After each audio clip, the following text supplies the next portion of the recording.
আমরা ডক্টর মোহাম্মদ ইউনূস সহ তার উপদেষ্টা পরিষদকে বলতে চাই, আপনারা ভুলে যাবেন না, আপনারা একটা গণ অভ্যুত্থানের মধ্যে দিয়ে এই জায়গাটিতে এসেছেন।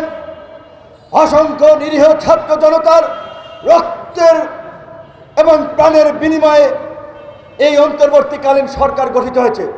এই সরকারের প্রতি মানুষের অনেক প্রত্যাশা, কিন্তু দুঃখজনক হলেও সত্য, সেই প্রত্যাশার আমরা প্রত্যাশা অনুযায়ী পূরণ হতে দেখছি না।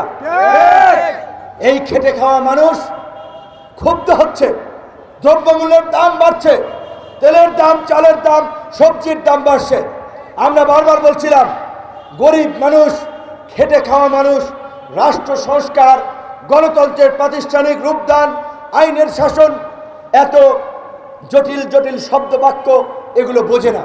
তারা বোঝে খেয়ে পরে বেঁচে থাকার জন্য বাজারটা স্বাভাবিক আছে কিনা।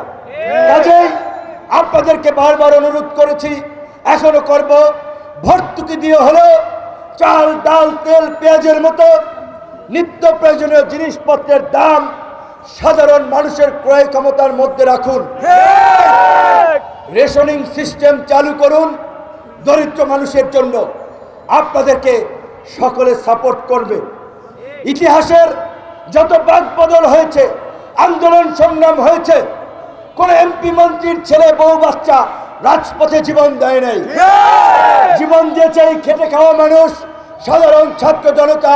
এই জুলাই বিপ্লবেও যারা নিহত হয়েছে, আহত হয়েছে, সাধারণ মানুষ, সাধারণ জনতা।